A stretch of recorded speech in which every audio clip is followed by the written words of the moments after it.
Alright, so the final Season 4 has been released, and I think it's just about time for me to enter my inner Anton ego once again, but my take on how the developers at Embark Studios have served up the dish of the finals.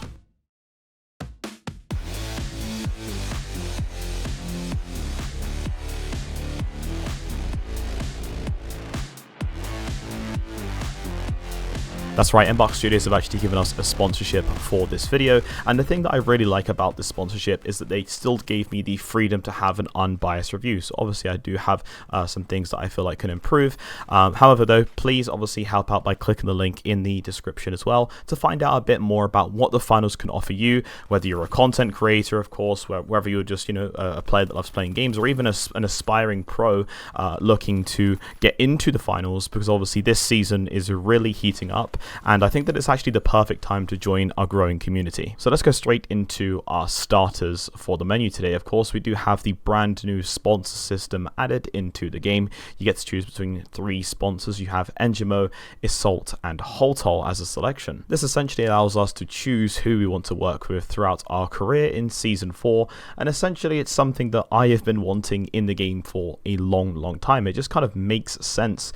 And basically a while back, I made my video talking about what we can do to further improve the player journey in the finals. Imagine if we had kind of certain limited time events where, we have queues between players based on the sponsors. I guess we could call like something like, sponsor wars or something like that. And then maybe we could also give extra rewards for, those that are dedicated to the grind beyond obviously the current one now.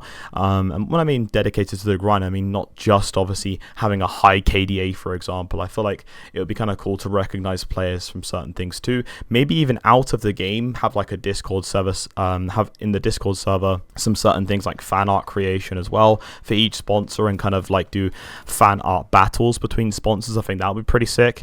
But what I will say is that, currently the feature of the sponsors, it may obviously seem pretty limited in terms of the depth, right? Because you may see, oh, okay, well, we get some certain cosmetics for the sponsor and that's it. But we have seen through time that Embark usually implement what I like to call kind of like a starter version of things. So then, it's very satisfied at early on and then pledge to work on them over time. And this strategy has been very effective. Boom. This is sick. Wait. Oh, the jacket is clean, chat. Assault icon background with a mask. Oh, that looks good.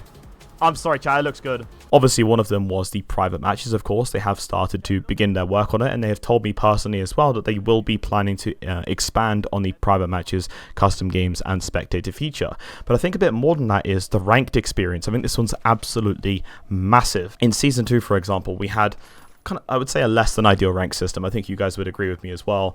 There was like a couple of arrows up and down, no clear direction or, transparency of the grind that we were doing to our progression of actually reaching the diamond rank. But the thing is that even though we can obviously be frustrated at that moment in time, and I think a lot of us were, especially it kind of grew in Season 3, you can't argue that these developers are really listening to the community. It's very awesome to see. In 4 seasons, we've had some pretty damn significant adjustments as well to the ranked experience, and this was a mix of Embark learning what's good about the game and what can be expanded on, and also us as well giving the feedback to developers about what we think would be an awesome experience to play through. I mean, sure, sometimes those adjustments did kind of feel like a step back, especially obviously in Season 3, but I'm actually really proud to say that I do think we have now arrived at a perfect ranked journey. This is my very first time that I have said this on video, like literally as well, no bias. This is the solution that I feel like we were looking for. If you don't know, there is now a new ranked system, which is basically compiled by seeding 8 teams together. It starts from 1, which means that your team is the highest combined rank score overall, all the way down to 8 with the lowest. And what I like about this new ranked experience is that Embark essentially set the expectations that obviously not every team should be expected to win in a tournament scenario, even whilst you're playing ranked, because, it's not technically win or lose compared to a singular match, for example, like you would have in other titles, for example, like Counter-Strike, for example. This is a tournament, and in the tournament there are multiple matches played, so it's actually the run of the tournament that you should be judged on instead. You now get a UI which basically shows you an an indication of how easy or difficult a tournament is compared to your team and your rank, and then essentially an expectation set with how much RS you could gain or lose depending on your placement, and it's super clear with everything given. And funny story as well, I was speaking to Hogstrom, which is one of the developers at Embark Studios, and as soon as he told me about this change to ranked, I just immediately gave him a hug because I just thought it was super sick, and now actually seeing it in the game, it's just insane. I feel like you kind of know when you're at a good state of the game.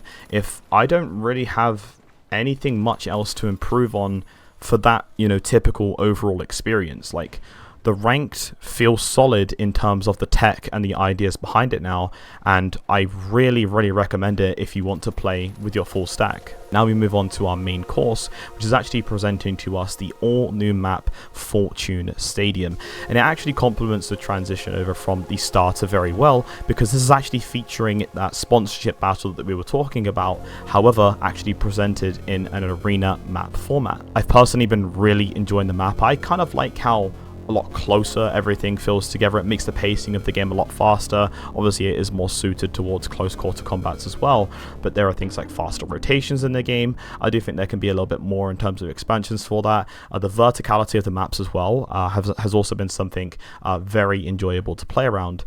Obviously some of my worries of course are the fact that there is a lot of choke points if you're going to have separate areas of the map to rotate towards. So for example, what you might see is the fact that to get to the Assault Stadium, you have to hit 2 jump pads as well.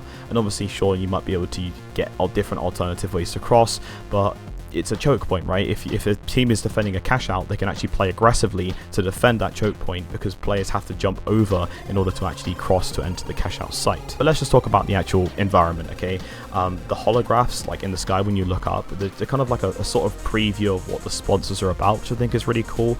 And obviously just from these shots here that are recorded during my exploration of the map, I think that it's really insane that Embark can kind of still keep up the value of holding what the finals is about when trying to be unique in the case of having a different map, right? Different exploration techniques, and I think that these are just things that are absolutely beautiful. So obviously congratulations and thank you so much to the map team. Something that I kind of noticed without being a bit too far-fetched is the difference in the amount of space that each sponsor actually has a hold of, right?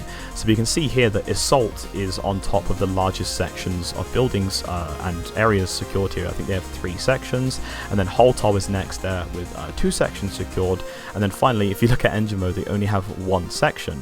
So again, just some cool little theory crafting concept here is maybe some question in the air is the fact that potentially the sections are also showing us as a player the popularity of each sponsor as well, or even maybe the strength or hold that each company has.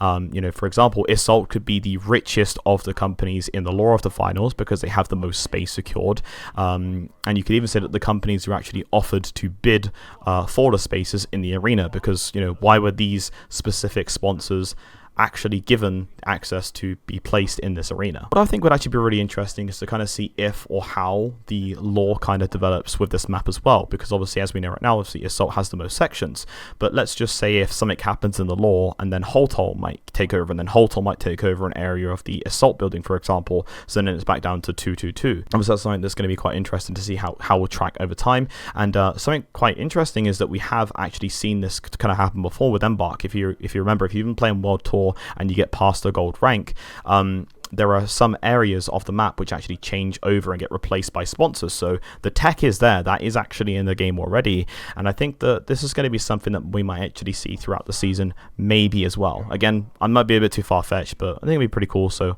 we'll keep our eyes on it. Speaking of keeping our eyes peeled, we've also been assigned some mystery numbers here in the arena for Season 4-2. Many of the items in the Battle Pass are actually highlighting the numbers that we've been assigned. I think that this is kind of personally, our contestant number that we've kind of been given in the game, similar to how like numbers are presented with like athletes, for example, like runners, etc. This is actually quite interesting because I was kind of speaking, in private to one of the developers, Mikhail Hogstrom, who is very, very passionate about the game. He's a really lovely guy to talk to, and he mentioned to me that the ranked experience was sort of inspired as well by how the Olympics was being played, and I would kind of hit a light light bulb in my head, right? Because then I would sort of argue that this is actually extended into other parts of the finals too, with that, kind of Olympics inspiration. Because again, here, as you can see in the battle pass, for example, we have some fencing in there too, baseball, even though I know baseball wasn't in the Olympics, but this could maybe hint to other things coming in the future with that Olympic theme for inspiration for the developers. Then obviously we finish this season with our desserts, and we actually have a special waiter here tonight in your presence to help you with the presentation, and that is with thanks to Zafferman as well. Zafferman actually presented us with an awesome weapon kind of like master cheat sheet for the finals, and he's taken all that data of the weapons, the damage, and time to kill, etc., with some notes of it as well. So Zafferman, thank you so much for helping out the community with this awesome feature, and I've also included the link for that document in the description as well, in case you guys wanted to check it out. So if you would like to order the special tonight for light, you are presented with the beautiful M26 Matter shotgun. This weapon has been welcomed with open arms for players, not just because of how damn cool it looks, but just basically because it's a very big firepower as well. Currently it deals 121 body damage per shot, and obviously that means you need to make sure that you're in range and accurate with it. What I like about the shotgun is that you can just run into a room, blast away those 8 rounds you get with it, and obviously if you need to reload, you get the heck out of there. And the reload time's like 2.5 seconds or out about that as well, so it's not too bad, and it's very, very good. It complements the light class very well if you do like the shotguns. Next up on the menu is our most ordered, of course, and popular for the night. That is our medium, and that is the Pike .556 semi-automatic rifle. If you're a type of player who's looking for kind of like a solid balance between firepower and range, this weapon is your go-to. It's definitely one that's likely going to get some rebalancing done down the line, unfortunately, but honestly, just for like a weapon releasing straight away without the devs knowing much about the data on how strong or weak it's going to be, it's been very fun to use. So the Pike 556 actually does 59 body damage per shot and then 88.5 headshot damage too, which again makes it very reliable versus other options.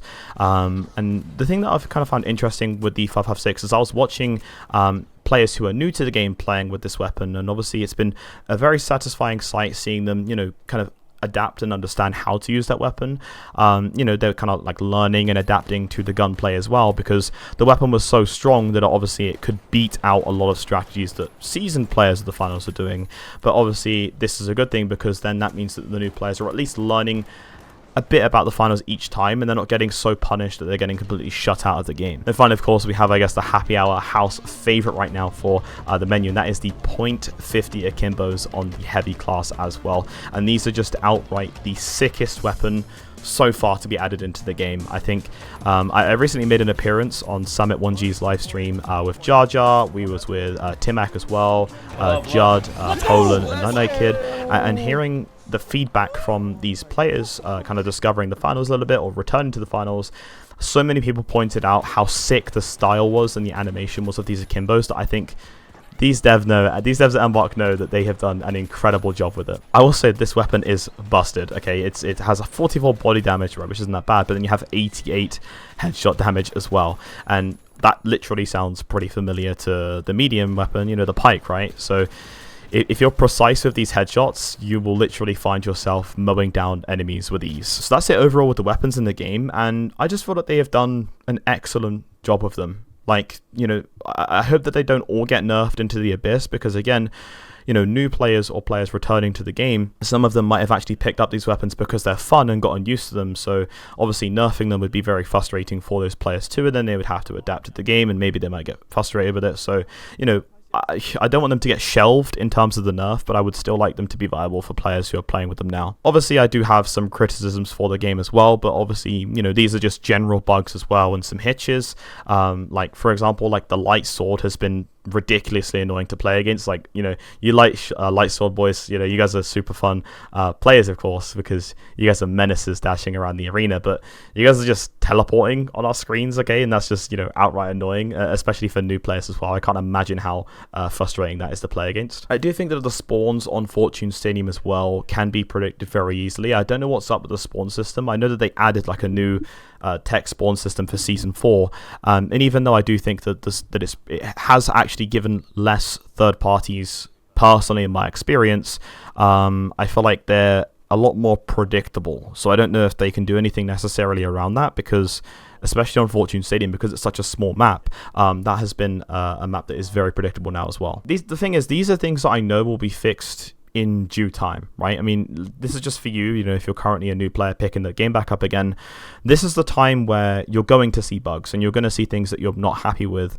Just give a few weeks for Embark to kind of understand and collect that feedback from the players so that they know what's actually going on, and they give them some time to adjust them so that we'll be back again in business as well. I think I will say though, for the new player experience, that this game is just so difficult for new players to kind of pick up, because if they especially have quite a bad experience playing it for the first time, it's very confusing. It's not that simple to kind of understand what's going on, and I know that Embark have done a ton of efforts in actually introducing players to the game, but it's just a lot of first time players are kind of looking to move away from the cash out game mode as well, and they kind of enjoy more game modes like Power Shift 2. I think like the next thing I would see, or I would like to see in the finals, is if they kind of expanded out onto those classic modes as well, like for example Team Deathmatch, or maybe just something like the Solo Banquet again. You guys remember playing Solo Banquet? That was super fun. I know it's a bit more objective based, but obviously you could say to me, well, no, THiiXY, like the developers are kind of looking to avoid things that aren't objective based. Like, it doesn't make sense, but I kind of feel like a lot of players don't actually treat the finals like a competitive game. It's pretty kind of interesting that there are players that kind of want to take out their frustrations and anger, like from maybe another game or from real life, and they could just want to join the finals and just frag out and just kind of have like a real brawl battle against each other.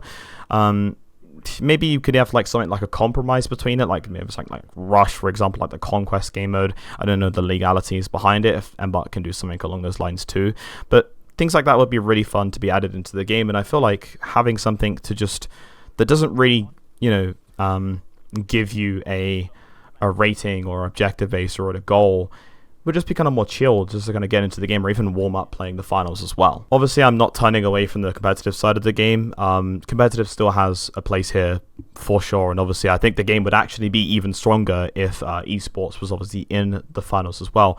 Like I said in my last video, it's just, again, it's just a matter of time. Overall, this season has really recovered kind of what's valuable to players' hearts, and that is just very simply a return to the game show feeling. My favorite part of this experience has basically been watching new players kind of join the game and discover it and just kind of say like how amazing this game is. I think it's funny because they're like, this game's free to play, and we're like, yeah, like, you guys know, if you watch my videos for a while, it's like, yeah, we've been here, like, yeah, the game has been out this long and it's that good. And remove the bias, right? Remove the fact that obviously my channel needs the finals to survive for my content, but I've never been so confident in this game's direction, and it's just backed by the best developers in the world making up this cogwheel of the engine called the finals. As I said, if you're looking into the finals to be on your next rotations for games, again, you're a content creator potentially looking to start covering this game, or you've previously played the finals, and you're looking at actually playing this game, then please click the link in my description to check out more information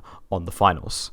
Thank you so much for watching. My name's THiiXY, and I'll see you on the podium.